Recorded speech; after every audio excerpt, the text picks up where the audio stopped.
그래서 세 가지 조심.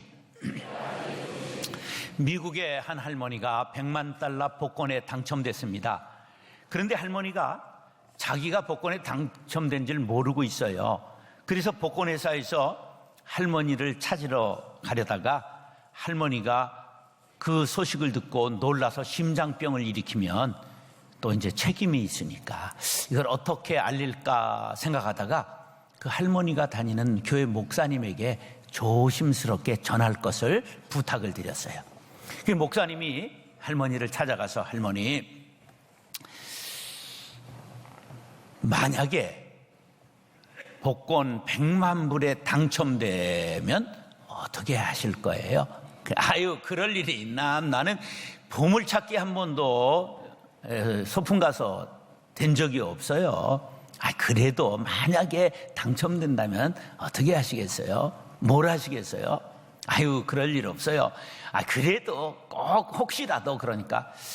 그러면 목사님한테 다 드리겠소? 그 소리를 듣자 목사님이 그냥 기절해버리고 말았어요. 우리나라에서 복권이 한 해에 얼마나 팔릴 것 같아요? 작년에 3조 6천억 원이 팔렸어요. 이거를 나누어 보니까 하루에 100억이 팔리는 거예요, 복권이. 이 사신 분들 한번 손들어 보세요. 혹시 100만 불 될지 모르니까. 이렇게 많이 사람이 사는데요. 이게 이제 문제가 삼성, LG 사장님이 그걸 사시겠어요? 대부분 누가 살까? 이 서민들이 사고 셀러맨들이 사는데요. 지금은 그 외국인 노동자들까지도 이게 산다는 거예요. 이게 이제 문제가 되는 것은 사람들이 한탕주의에 물들고 근로 의욕이 상실될 수 있다는 거죠. 근데 복권에 당첨될 확률이 얼마나 되는가? 골프 치는 사람들의 꿈이 뭐예요? 어떻게 그렇게 다 아세요? 한 번 쳤는데 그게 쏙 들어가는 거 있잖아요. 홀 인원이라는 거. 그게 2만 분의 1이라는 거예요. 2만 분의 1. 홀 인원 해본 사람 손 들어보세요. 거의 없죠. 이게 힘든 확률이에요. 자동차 사고로 사망할 수 있는 확률이 3만 분의 1이래요. 벼락 맞아서 죽을 확률이 50만 분의 1이래요. 그런데 복권에 당첨될 1등 될 확률이 814만 분의 1이랍니다.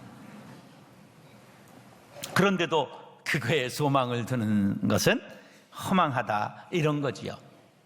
복권을 별명을 가난한 자의 세금이다, 이런 말이 있어요. 복권에 남는 돈 수조 원을 가지고 없는 사람들을 위하여 주택을 지어준다, 그리고 없는 사람들이 무슨 복지를 한다, 이렇게 말하지만 가난한 사람들 걸 걷어서 그거를 하는 것이다. 그래서 별명이 가난한 자의 세금이다.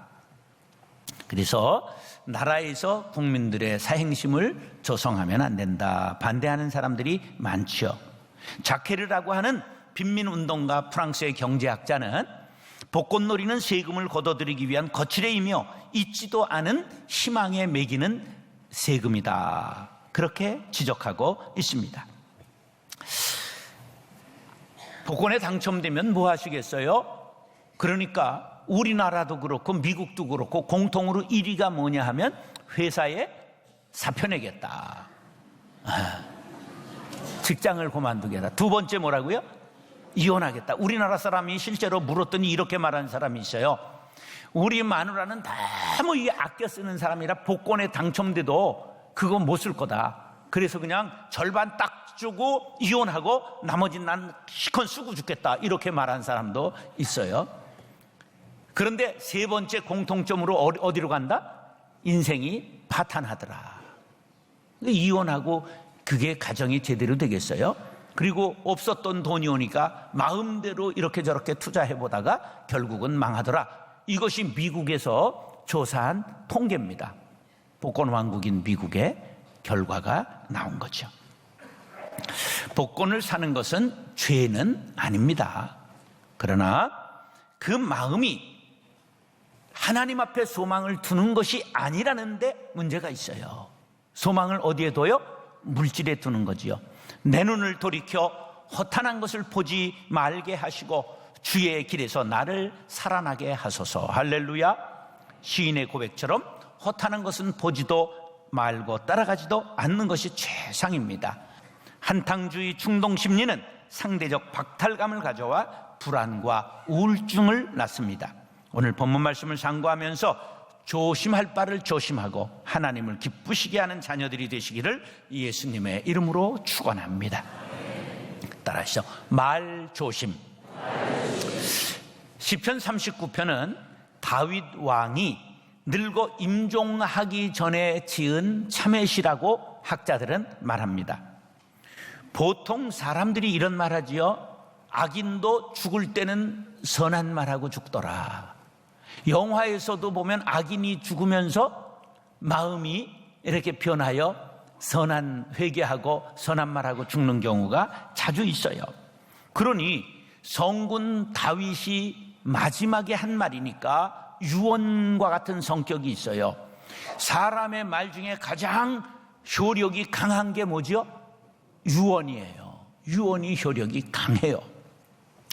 오늘 본문은 바로 다윗의 유언과도 같은 그런 말이라 그런 말씀이에요. 사람이 나이 먹으면 겁나는 게 있어요? 없어요? 없어요. 그 여자들의 경우를 보면요, 그냥 처녀 쪽에는 개가 앞에만 해도 아이고 무서워라, 고양이가 막 뛰어 아이고 끔찍해라 이러다가 나이가 들어서 그냥 동물원에 호랑이 앞에를 딱 지나가면서 저놈 저거 잡아 그냥 모피해 입으면 좋겠네 막 이래가지고 중년 부인 이상 앞에는 호랭이가 나타나지를 않더라. 이런 동물원의 이야기가 다 있어요. 그러나 믿음은 더욱 빛날 수 있다는 걸 믿으시기 바랍니다. 인격은 더욱 성숙해질 수 있습니다. 그 나라 가기까지 날마다 성화의 길을 걷게 되시길 바랍니다. 이것을 위해 우리는 기도해야 됩니다. 조심조심 노년에 더욱 행위를 근신했던 다윗, 구체적으로 조심한 첫 번째는 말 조심이었습니다. 늙으니까 말 타는 걸 조심한 게 아니라 여기서 나오는 말을 조심했다고 하는 거예요. 1절에 보니까 뭐라고 말하냐면 내 혀로 범죄치 아니하리니 내 입에 재갈을 먹이리라. 우리는 보통 행동으로 범한 걸 죄라고 말을 해요. 아닙니다. 더 무서운 것은 주먹으로 때린 것보다 오래 가는 게 말로 때린 것입니다. 주먹은 어디에 꽂히냐? 살에 꽂혀요. 그런데 말은 어디에 꽂히죠? 마음에 꽂혀요. 인류 역사 이래 전쟁에 칼에 맞아 죽은 사람, 총에 맞아 죽은 사람보다 말에 상처받고 죽은 사람이 더 많아요. 이 심리학자 아들러는 이제 우리 열등감이 인생을 일평생 지배한다는 거예요. 근데 5살 이전에 부모에게 버림받거나 말로 상처받았거나 학대를 받으면 그게 다 안으로 들어가 깊숙이 박힌다는 거예요.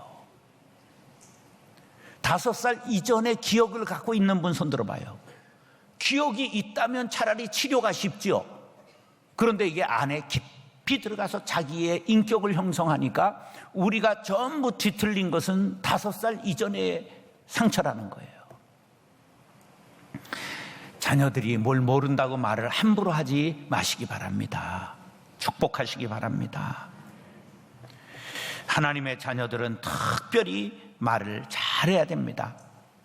저울 처음과 끝만 읽어보세요. 시작. 말이 달라지면 뭐가 달라진다고요? 인생이 새로워질 줄로 믿습니다. 죽겠다, 못 살겠다, 못한다, 안 된다, 부정적인 언어를 십자가 아래 던지시기 바랍니다. 수근수근하는 것, 비방하는 것, 능욕하는 것, 교만한 것, 자랑하는 말, 거역하는 말 모두 십자가에 못 박으시기 바랍니다. 부부 간에, 형제 간에, 친구 간에 상대방의 마음을 헤아리지 않고 내 감정대로 말함으로 남을 찌르고 자른 것 모두 회개하시고, 특별히 자녀들에게 함부로 말했던 것, 아랫사람들에게 함부로 말하는 습관 오늘 다 회개하시고 성령의 불로 태우시기 바랍니다. 따라서 시간 조심. 하루 24시간은 똑같은데 노인은 빨리 시간이 간다고 그러고 어린아이들은 그냥 뛰어놀다가 들어와서 한잠 자고 나가도 여죽 태양이 있잖아요. 어렸을 때 그런 경험이 있으세요? 예. 그래서 나이대로 지금 시간이 달리고 있는 것을 사람들이 느낀다, 그렇게 말하잖아요. 예. 그래서 저는 지금 63km대로 달리고 있는데 집이들은 몇 킬로로 가고 계십니까? 그러니까 이게 80대가 되면 브레이크가 트지 않는다, 이런 말이 있어요. 그러니까 시간을 너무 빨리 가게 느낀다는 거죠. 모세는 시편 90편에 이렇게 말합니다. 시작.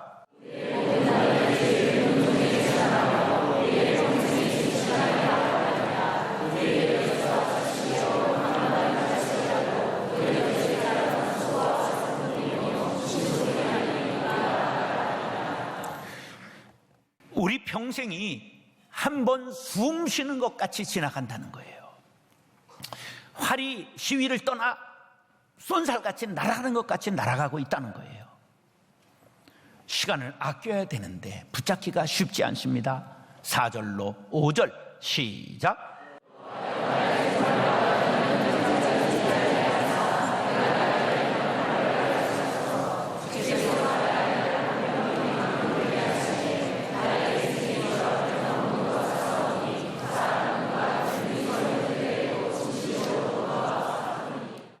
이렇게 빠른 인생을 살아가면서 종말과 연한이 어떠함을 알아 우리가 하나님을 붙잡고 의지해야 된다는 것이죠.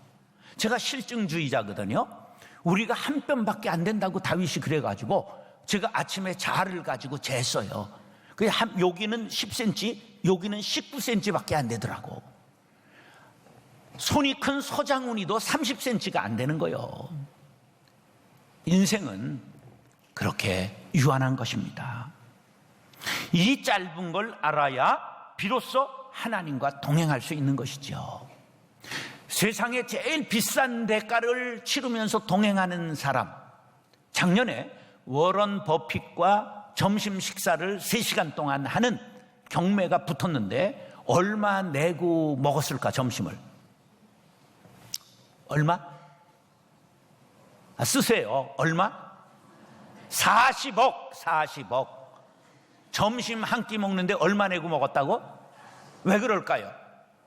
3시간 얘기하는 동안에 뭔가는 투자할 가치 있는 얘기를 던지는 거예요. 워런 버핏이 세계 최고의 투자의 귀재거든. 그렇다고 한다면 우리 하나님과 동행하면 우리는 천국의 주식을 얻게 될 줄로 믿습니다. 하나님과 동행하면 금싸라기를 얻는 거예요. 제임스 dobson이라고 하는 학생이 테니스 선수로 이름을 날리면서 전국대회 미국에서 우승을 했어요. 그래서 학교에 그 모교에 전부 상패 그 트로피 상장이 가득 진열장에 dobson께 진열되어 있었어요. 그가 이제 자라면서 헌신해가지고 목사가 되고 가정사역자가 됐습니다. 그래 아주 분주하게 보내던 어느 날 큰 소포가 집에 왔어요. 누가 보냈을까? 모르는 사람이에요. 그게 뜯어봤더니 편지가 한 통 들어있는데 그 편지 내용이 이래요. 제가 어느 곳을 지나다가 쓰레기장에 큰 물건들이 쌓여 있어 보니까 당신의 상패 트로피였습니다. 제가 목사님을 알고 있었기 때문에 이게 아까워서 전부 이렇게 다시 싸서 목사님께 보내드렸습니다. 자초지종을 알고 보니까 학교가 다시 재건축을 하게 됐는데 그 상패 진열해놨던 거 트로피 전부 쓰레기장에 버린 거예요. 그때 이 돕슨 목사님이 깨달음을 이렇게 말하고 있습니다. 얼마 시간이 흐르고 나면 당신의 삶의 모든 트로피는 누군가에 의해 버려지게 될 것입니다. 그래서 저도 지금 서재에 있는 책 같은 것들, 지금 트로피 같은 거 이제 다 요거 어떻게 처리할까 생각하고 있습니다. 다시 소포에 싸가지고 보내는 일이 없기를 바랍니다. 5절에 보면 사람마다 그 든든히 손때도 진실로 허사뿐입니다. 그렇게 말해요. 10년 전 이사를 했는데 얼마 지나고 나서 앨범이 하나도 없는 거예요. 박스 하나 이렇게 막 한 20권 이상을 한 게 사라진 거예요. 너무 버리기를 좋아한 미스송에 혐의를 두고 앨범 어떻게 했냐? 그래, 난 모른다는 거예요. 정말이냐? 모른다는 거예요. 그래도 나를 버리지 않은 것만 감사해서 더 어떻게 할 바가 없잖아요. 그래서 이삿짐 센터에다 물어봤어요. 모른다는 거예요. 그래서 영영 못 찾고 말았어요. 그런데 얼마 전에 꿈에 베란다에 앨범이 있는 거예요. 일어나가지고 얼른 나가가지고 창고에 있는 걸 열어봤더니 없어.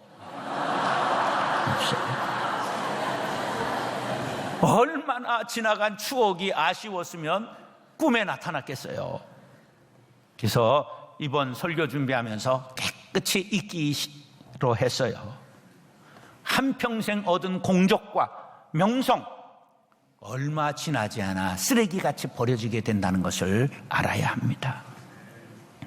세상만 사살피니 참 헛되구나. 복의 공명 장수는 무엇하리요. 고대 광실 높은 집 문전옥답도 우리 한번 죽으면 일장의 춘몽. 땀 흘리고 애를 써 모아놓은 재물 안고 가나 지고 가나 헛수고로다. 빈손 들고 왔으니 또한 그같이 빈손 들고 갈 것이 명백치 않나.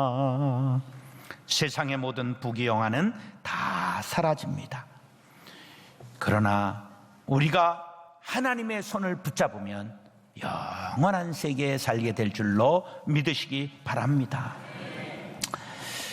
우리는 하나님과 동행하게 되면 재물이 전부가 아니라 삶과 죽음이 하나가 되고, 그래서 이 세월을 아끼면서 이 땅에서 최선을 다해 선한 일을 하며 물질을 사용하게 될 줄로 믿습니다.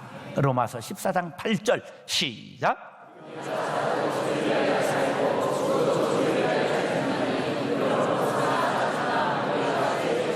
세월을 아끼고 시간을 조심하여 사는 비결, 예수님과 함께 지금도 살고 영원히 함께 사는 것입니다. 사랑하는 형제 자매 여러분, 세월을 아끼십시오. 때가 악합니다. 잠시 잠깐도 주님의 손을 놓치지 마십시오. 주님 나의 손을 꼭 붙잡아 주십시오 간구하며 영생에 잇대어 살아가는 하나님의 자녀들 될 수 있기를 예수님의 이름으로 축원합니다. 따라서 재물 조심. 왜 우리가 일확천금을 꿈꾸고 로또를 살까요? 돈이면 행복을 살 수 있다, 돈이면 다 된다 가치관을 갖고 있기 때문이지요. 이것이 얼마나 팽배해 있는가 보여준 사건이 강남에서 10년 전에 있었어요. 그 부동산 재벌의 2세가 아내하고 자녀들이 미국에서 공부하는 기러기 아빠라 미국을 다녀와서 그날 밤 고운하게 자고 있는데 누가 발로 차서 일어나 보니까 복명강도 4명이 들어온 거예요. 그래가지고 그냥 철사줄로 묶고 금고로 데려가는 거예요. 번호 대라, 번호 대라. 그래서 금고를 열었는데 340만 원밖에 안 나왔어요. 그랬더니 구두발로 차면서 있는 거 다 투졌는데 4시간을 투졌는데 돈이 현금이 없는 거예요. 그랬더니 회사에 전화해 20억 가져오라 그래. 이래가지고 6시에 회사 경리부장한테 전화해가지고 20억만 가져와서 지사 변 씨에게 보내라. 그러니까 아무래도 이상하잖아요. 그래서 경찰에 신고를 했어요. 그래서 경찰이 들이닥쳐서 복면강도들을 잡고 봤는데요, 전부 집안에서 함께 일했던 직원들이었어요. 그리고 그 20억을 받아와라고 보냈던 8년 비서같이 일했던 기사 변 씨가 주범이었어요. 이게 바로 돈독이 오른 세상 사람들의 모습이죠. 우리는 하나님께 영원한 소망을 두어야 합니다. 6절, 7절 시작.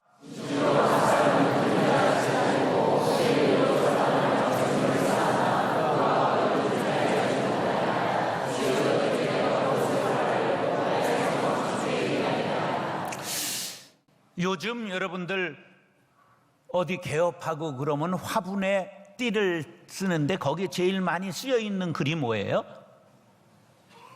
부자 되세요 쓰여 있잖아요. 이게 언제부턴가 이게 부자 되세요가 인사가 됐어요. 근데 앞으로는 제가 예언하건대 더 좋은 게 나올 거예요. 글이 돈벼락 맞으세요. 우리가 벼락 맞을 놈 그럼 저주인데 돈벼락 맞아라 그러면 싫어할 사람이 없다는 거예요. 어느 가정에 예쁜 소포가 배달됐어요.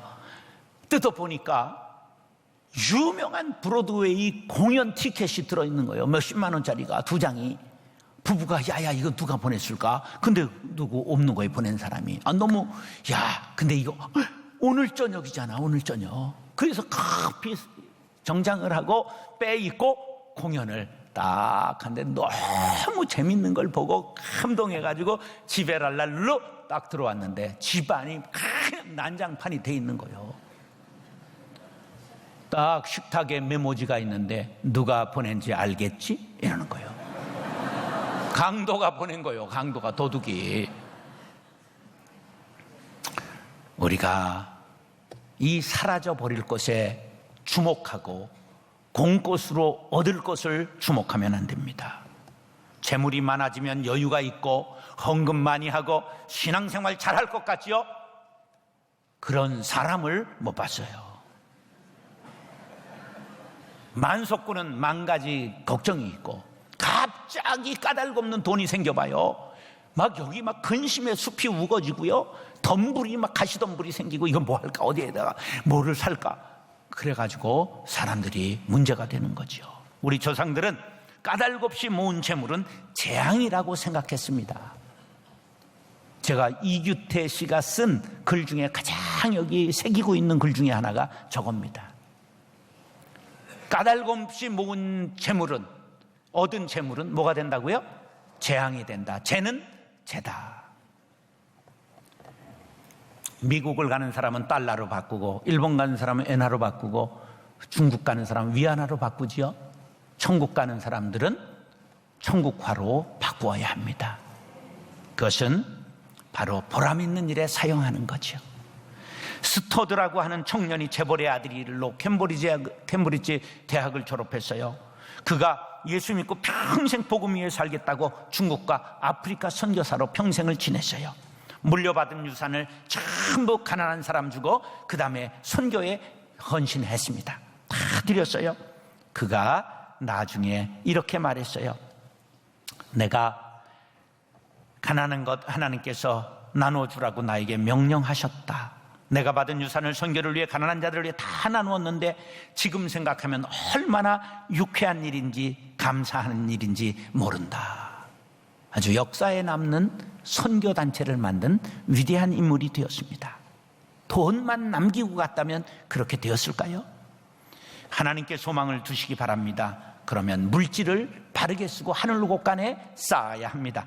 디모데전서 6장 10절, 돈을 사랑함이 일만하게 뿌리가 되나니 이것을 탐내는 자들은 미혹을 받아 믿음에서 떠나 많은 근심으로 자기를 찔렀도다. 그러므로 어떻게 해야 될까요? 마태복음 6장 20절로 21절 시작.